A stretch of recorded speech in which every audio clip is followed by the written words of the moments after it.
कूकू, जग्गू और गुड़िया तीनों मिलकर एक पेड़ की डाल पर बैठे खेल रहे थे। कूकू गुड़िया, चलो आज घने जंगल में जाते हैं। वहां से आज मीठे फल लेकर आते हैं।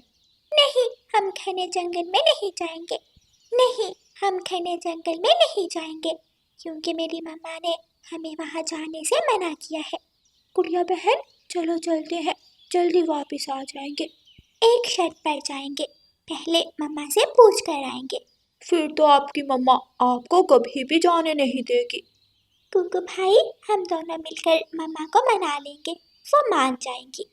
ठीक है गुड़िया बहन, फिर चलते हैं। और जग्गू जाओ, तुम भी अपनी मम्मा को बताओ। इस तरह सब वहां से उड़ते हैं और अपने अपने घर की तरफ चले जाते हैं।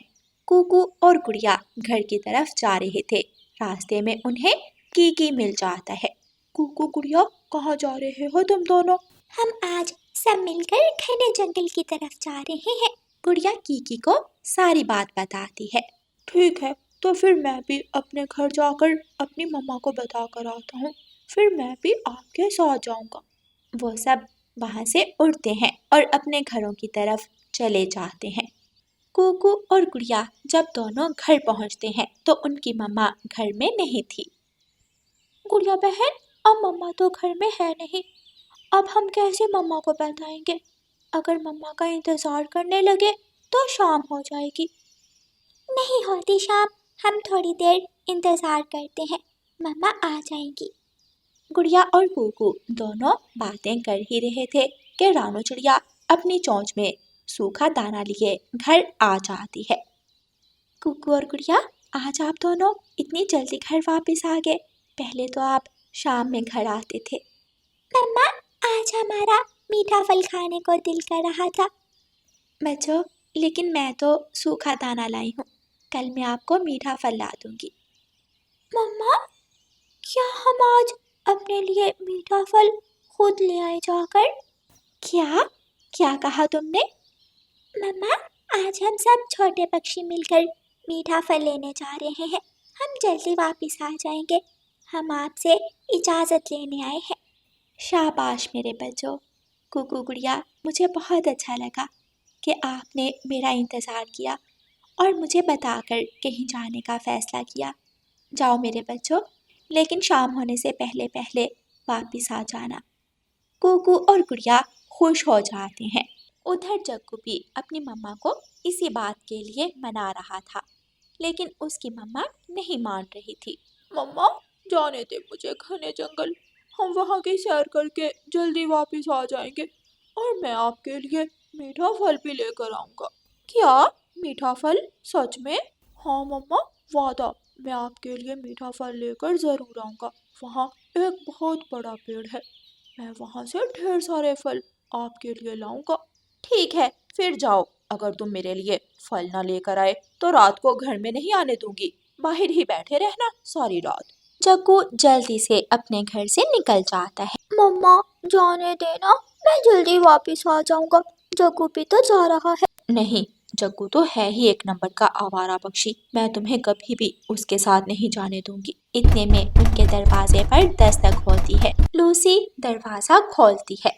कुकू गुड़िया, क्या काम है? वो हम कीकी को लेने आए थे। क्या तुम दोनों भी जा रहे हो? जी लूसी आंटी।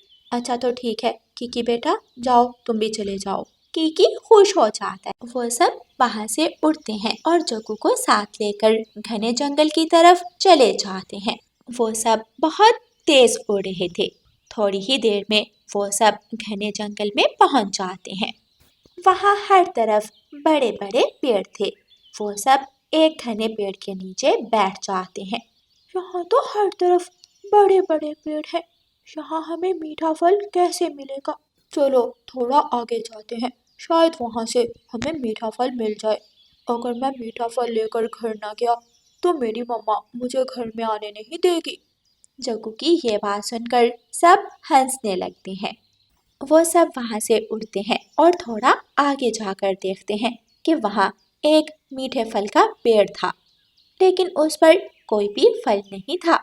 हमें पेड़ तो मिल गया, लेकिन इस पर कोई फल ही नहीं लगा। चलो घर वापस चलते हैं। अभी शाम होने में काफ़ी समय है, चलो हम सब मिलकर यहाँ खेलते हैं थोड़ी देर और फिर घर वापस चले जाएंगे। वो सब वहाँ खेलने लगते हैं। थोड़ी देर बाद गुड़िया को एक पेड़ के नीचे कोई चमकती हुई चीज नजर आती है। दोस्तों, वो देखो, वहाँ पेड़ के नीचे कोई चीज चमक रही है। चलो वहाँ जाकर देखते हैं वहाँ क्या है। वो सब उस पेड़ के पास जाकर देखते हैं। वहाँ एक बोतल पड़ी हुई थी जिसमें एक तितली कैद थी। मेरी मदद करो, मुझे इस बोतल से बाहर निकालो। गुड़िया उस बोतल को पकड़ती है और आहिस्ता से पास पड़े पत्थर पर मारती है, जिससे बोतल का ढक्कन निकल जाता है और बोतल टूट जाती है। तितली जैसे ही उस बोतल से बाहर आती है, वो एक सुंदर परी में बदल जाती है। सब बच्चे खुश होकर उस परी को देखते हैं। बच्चों, आप सब यहाँ क्या करने आए हो? अब तो शाम भी होने वाली है। गुड़िया परी को सारी बात बताती है। अच्छा, तो सिर्फ इतनी सी बात है। आप सब अपनी आंखें बंद करो। मैं अभी आपको एक एक टोकरी मीठे फलों की देती हूँ। वो सब अपनी अपनी आंखें बंद करते हैं। सुंदर परी अपनी जादुई छड़ी घुमाती है और 4 फलों से भरी टोकरियाँ बच्चों को दे देती है, जो फूलों से सजी हुई थी। वाह, क्या खूबसूरत फलों की टोकरी है। अब तो मेरी मम्मा खुशी खुशी मुझे घर में आने देगी। सुंदर परी सब बच्चों को धन्यवाद बोलती है और वहाँ से गायब हो जाती है। सब छोटे पक्षी अपनी अपनी फलों की टोकरियाँ उठाते हैं और अपने अपने घरों की तरफ वापस लौट जाते हैं। गौरी कवि अपने बेटे को गले से लगा लेती है और जल्दी से मीठे मीठे फल खाने लगती है। वाह जग्गू, कितने मजेदार फल हैं। मैंने आज तक कभी भी ऐसे फल नहीं खाए। मजा ही आ गया। उधर गुड़िया और कुकू अपनी मम्मा को सारी बात बताते हैं और वो सब मिलकर हंसी खुशी मीठे फल खाते हैं और खुशी खुशी सो जाते हैं। प्यारे दोस्तों, इस कहानी को लाइक, अपने दोस्तों के साथ शेयर और चैनल को सब्सक्राइब करना बिल्कुल मत भूलना। आपका धन्यवाद। रानो चिड़िया की ऐसी कहानियाँ सुनने के लिए YouTube सर्च बार में रानो चिड़िया की कहानी लिखें या फिर ये बटन दबाकर बोलकर कहें रानो चिड़िया की कहानी। बारिशों का मौसम शुरू हो चुका था। जंगल में तेज बारिश हो रही थी। रानो चिड़िया की बेटी गुड़िया अक्सर बीमार रहती थी। मुझे सांस बिल्कुल भी नहीं आ रहा। गुड़िया बहुत मुश्किल से सिर्फ इतना ही बोल पाती है और बेहोश हो जाती है। गुड़िया, मेरी बच्ची, क्या हुआ? रानो चिड़िया जल्दी से गुड़िया को उठाती है और बुलबुल डॉक्टर के पास ले जाती है। बुलबुल डॉक्टर, क्या हुआ है मेरी बच्ची को? रानो, लगता है गुड़िया बहुत ऊंचा और तेज उड़कर आई थी कहीं से। बुलबुल डॉक्टर, गुड़िया स्कूल से वापस आई थी, लेकिन इसे अक्सर सांस लेने में मुश्किल होती है। रानो, फिर तो तुम्हें गुड़िया का मुकम्मल चेकअप करवाना चाहिए। तुम ऐसा करो, कुछ दिन गुड़िया को स्कूल ना भेजो और कल मेरे पास ले आओ। कल मैं गुड़िया के सारे टेस्ट करूँगी। बुलबुल, क्या मेरी बच्ची ज़्यादा बीमार है? रानो, इस तरह सांस लेने में दिक्कत महसूस होना आम बात नहीं है और आज तो गुड़िया बेटी बेहोश भी हो गई। ठीक है बुलबुल डॉक्टर, मैं कल ले आऊँगी गुड़िया को। रानो, गुड़िया को ऑक्सीजन की ज़रूरत है, तुम गुड़िया को यहीं रहने दो। अच्छा बुलबुल डॉक्टर, मैं अपनी बच्ची के लिए भोजन ले आऊँ। हाँ रानो, कोशिश करो कोई नरम चीज़ लाओ गुड़िया के खाने के लिए। रानो चिड़िया बहुत परेशान थी। वो बुलबुल के क्लिनिक से उड़ती है और घर जाती है। क्या हो गया मेरी बच्ची को? ऐ ऊपर वाले, मेरी बेटी की रक्षा करना। रानो चिड़िया रसोई में जाती है। फ्रिज में ब्रेड पड़ी थी। रानो चिड़िया गुड़िया के लिए ब्रेड ले जाती है। रानो चिड़िया वापस क्लिनिक पहुंचती है तो गुड़िया को होश आ गया था। मेरी बच्ची उठ गई। मम्मा, मेरे दिल में बहुत दर्द हो रही है। तुम ठीक हो जाओगी मेरी बच्ची, तुम बिल्कुल ठीक हो जाओगी। बुलबुल डॉक्टर भी वहाँ आ जाती है। रानो, गुड़िया को फिर से नींद का इंजेक्शन देना होगा और दर्द के लिए भी। इस तरह रात गुजर जाती है। अगली सुबह डॉक्टर बुलबुल गुड़िया के सारे टेस्ट कर लेती है। रानो चिड़िया बुलबुल के पास जाती है। डॉक्टर बुलबुल, रिपोर्ट्स कब तक आएगी? कल या परसों तक आ जाएंगी। रानो, क्या पहले तुम्हारी फैमिली में किसी को दिल का मसला था? गुड़िया के पापा भी दिल की बीमारी के कारण ही जल बसे थे। रानो चिड़िया रोने लग जाती है। रानो, तुम परेशान मत हो, ऊपर वाला सब ठीक कर देगा। ऐसे ही 2 दिन गुजर जाते हैं। गुड़िया को बुलबुल डॉक्टर ने डिस्चार्ज नहीं किया था। रानो, रिपोर्ट्स आ गई हैं, तुम मेरे कैबिन। रानो चिड़िया डॉक्टर बुलबुल के कैबिन में जाती है। रानो, इस दुनिया में बहुत सी बीमारियां हैं, लेकिन अच्छी बात यह है कि अब हर बीमारी का इलाज आ चुका है। बुलबुल डॉक्टर, जल्दी बताएं, मेरी गुड़िया ठीक तो है ना? रानो, गुड़िया के दिल में सुराख है। रानो को ऐसे लगा जैसे उसकी तो दुनिया ही खत्म हो गई हो। रानो के कान सुन पड़ के थे। बुलबुल डॉक्टर बोल रही थी, लेकिन रानो चिड़िया को कुछ सुनाई नहीं दे रहा था। रानो, तुम सुन रही हो ना? बुलबुल डॉक्टर, प्लीज मेरी बच्ची को बचा ले, उसके अलावा मेरा है ही कौन? रानो चिड़िया रो रही थी। रानो, हमें ऑपरेशन करना होगा। दूसरे जंगल के विदेशी डॉक्टर से मैं कांटेक्ट करती हूँ, तुम बस पैसों का इंतजाम करो। डॉक्टर, जितने पैसे चाहिए मैं दूंगी, लेकिन मेरी बच्ची को बचा ले, वरना मैं भी मर जाऊंगी। रानो चिड़िया जल्दी से घर आती है, अलमारी से पोटली निकालती है। लेकिन ये पैसे बहुत कम है, क्या करूं मैं, क्या? रानो चिड़िया गोरी कवि के घर जाती है। गोरी बहन, मेरी मदद करो, प्लीज मेरी मदद करो। कौन सी आफत आ गई रानो? आराम से बात करो। रानो गोरी को सारी बात बताती है। ये तो बहुत बुरा हुआ तुम्हारे साथ, लेकिन रानो, मैं कहाँ से दूं पैसे? मेरे पास पैसे नहीं हैं। प्लीज गोरी बहन, मुझे बहुत ज़रूरत है। बदले में मुझे क्या दोगी तुम? जाओ निकलो, हर गरीब पक्षी को मेरा ही घर नजर आता है। जाओ निकलो यहाँ से। गोरी कवि दूसरी तरफ मुंह करके बैठ जाती है, ऐसे जैसे वो रानो की मदद करने से साफ इनकार कर रही हो। रानो चिड़िया निराश होकर तोते के घर जाती है और सारी बात बताती है। गुड़िया सिर्फ आपकी नहीं, हम सब की बेटी है। रानो, ये कुछ ही पैसे हैं मेरे पास, ज्यादा तो नहीं है। रानो चिड़िया तोते से पैसे लेकर हॉस्पिटल आती है।